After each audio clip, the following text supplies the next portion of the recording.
I have started the year talking about many different GPUs. I started talking about the RTX 2060 Super in 2024, and then I did the RTX 4060 Super in 2024, and now I'm going to talk a car I don't remember that I have updated here on this channel, and that's not other than the 3060 12 gigabytes in 2024.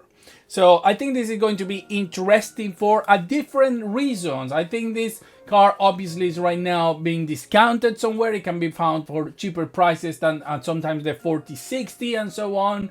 And then there is a lot of questions about it. And I think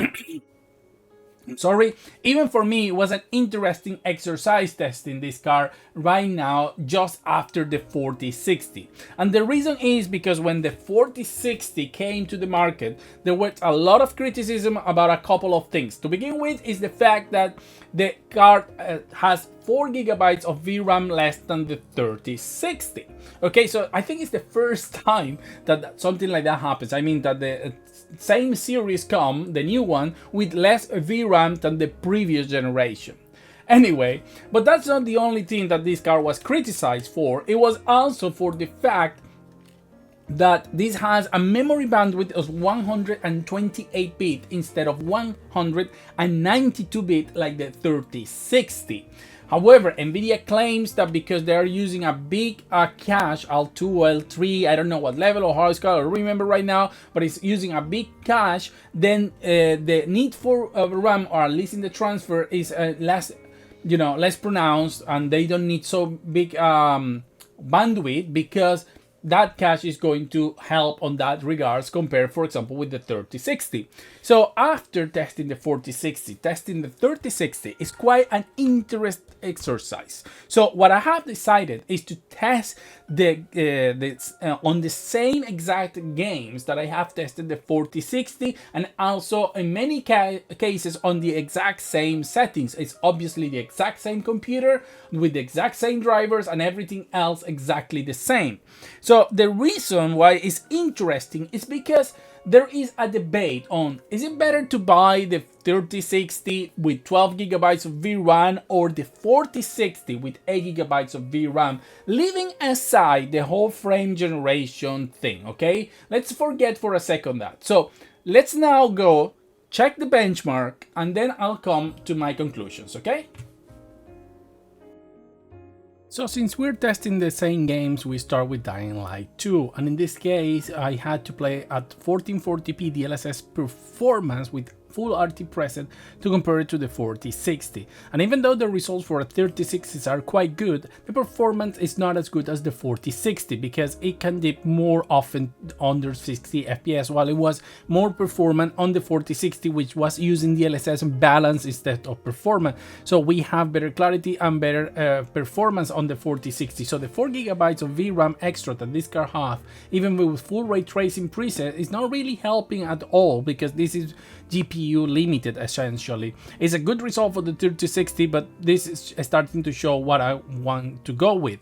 Now, if we want to have that, performance that is always above 60 FPS, then we have to go back to the RT preset, which is still not bad. We have some RT functions in here, and we can up the DLSS to quality instead of performance, and we will get a very good results. But as you can see, what I was trying to say before is that in some cases, and you can see the usage of the memory, those 4 gigabytes, even with ray tracing, are not going to make any difference when it comes to GPU performance, depending on the game we are testing, and in this case is one of those. However, talking about the 3060, as I said, I think this car is performing very well on this game in both situations.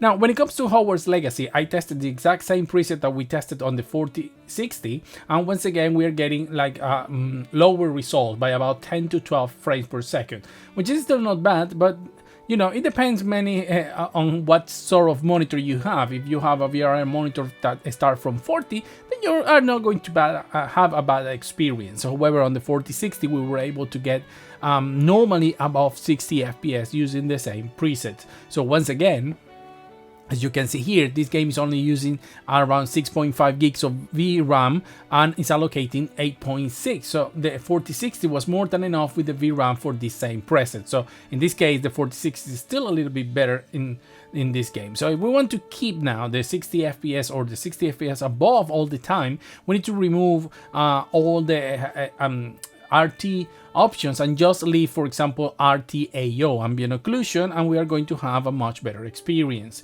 Now, the thing that is interesting to know is that we don't know how much the 4060 may be limited by the amount of VRAM, because maybe the difference will be much higher if we had 12 gigabytes of VRAM. But unfortunately, that's something we are not going to know. So in the case of these two games we have tested on the 3060, we have very good results, but so far we have not been able to take advantage of those extra 4 gigabytes of VRAM, or those let's say are not making any difference compared to the 4060. Now, on The Last of Us Part 1 is the first game as you that we can see some difference here. As you can see there, I'm using the Ultra preset. However, I am still using the DLSS on performance modes at 1440p, and the game is not able to keep the 60 FPS. So this is a preset we cannot use on the 4060, but even though we can use it here, it becomes technically useless because we are more GPU limited than VRAM limited, even though as you can see the use RAM is 7.7 gigs, so it's basically using all of the RAM that normally a 4060 will have, and is allocating around 10 gigabytes of VRAM. So yeah, we are having more VRAM, but the performance of the 3060 is not enough to actually use the preset. Now we have to go to the same preset as the 4060. Here we can use exactly the same. We can see that we are using the DLSS balance with a high preset, and we are having above 60 FPS at all times, which is still very good looking, and is the same preset we had to use on the 4060 due to the limitations on VRAM. But we were having better performance on the 4060 even with the limitations of the bandwidth from the bus, which is 128, and having 4 gigabytes of RAM less, of VRAM less. So this is a very important thing to know, because you can have all the memory you want, but if the GPU is not fast enough to take advantage of the higher settings, then it's not advantageous at all, and the whole discussion becomes useless.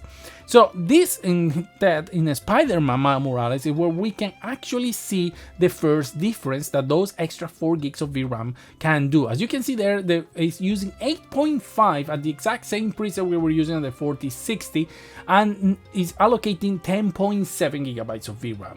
And here we're getting between 15 and 20 FPS more than we were getting at the 4060, and this is probably due to the BBH structure of the ray tracing using a lot of memory. However, I want to say that even though this is getting much better performance in this particular game, it's not like in the 4060 it was unplayable. We were able to play above 60 FPS, just not as good as we are playing here. But well, this is one example of where VRAM can make a huge difference. But as I said, the point is, yes, we're having a difference, but that doesn't mean that on the 8GB card with the same preset, we were not playing at a stable 60 FPS. The same happens with the Resident Evil 4 game. This game is very memory sensitive, so if you go above the memory, the game will crash. Something that should not happen, because when you go above memory, the game should simply go slow or swap between main memory and VRAM. However, in this case, we can go to max preset, but we have to lower the texture to high. But we had to use FSR2 quality. The point is that we can get there where we can with the RTX 4060. So once again, the 3060 playing with the settings may have an advantage in some situations. We had to play at the RT preset, but we didn't need to use FSR quality when it came to the 4060. So it's an interesting choice or situation in some games.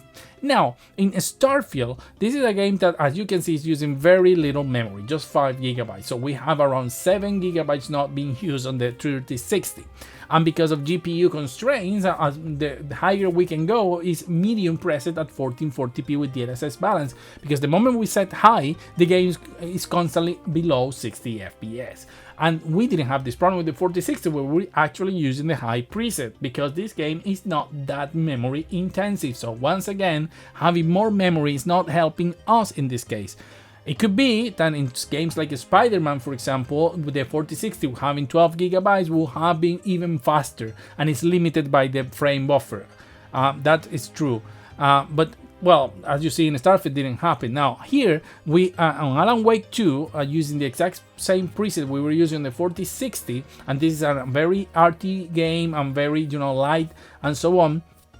You can see the game is under 30 most of the time, making it for me and for many unplayable, because this is really bad.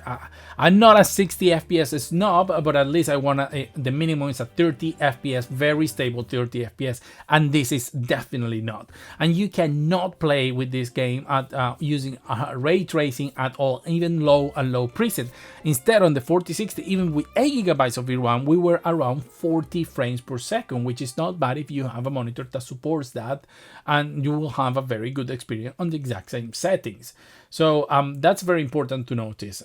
However, that doesn't mean that the 3060 is not able to play this game at a very good quality. And in this case, we can play the game, for example, at 1080p DLSS quality, low preset, to achieve the 60 FPS. So you can achieve 60 FPS with the 3060 in this game by using these settings. Of course, if you want to have better quality, you can just limit the game to 30, and you can up the resolution and maybe put a medium preset, but limit to 30 FPS. So once again, the 3060 is giving a very good performance in 2024 on many modern titles. So far, every single title we have tested, we can play no problem. So it will depend on the price you find the 3060 compared to the 4060, depending on the title you want to play and if you want more or not VRAM. But so far we have seen that it's not that useful. On this Avatar game, it's curious because the game is using 9.4 GB of VRAM and is allocated 11, and we use the exact same preset on the 4060 video. However, the 4060 had around 10 GB of 10 frames of advantage, and there was no stutters either, so the game is managing memory very good. Because as you can see here, we are under 60 FPS from time to time, where we were at around 69 FPS average on the 4060. But once again, this is a very playable result on the 3060, but it's an interesting result to compare against the 4060.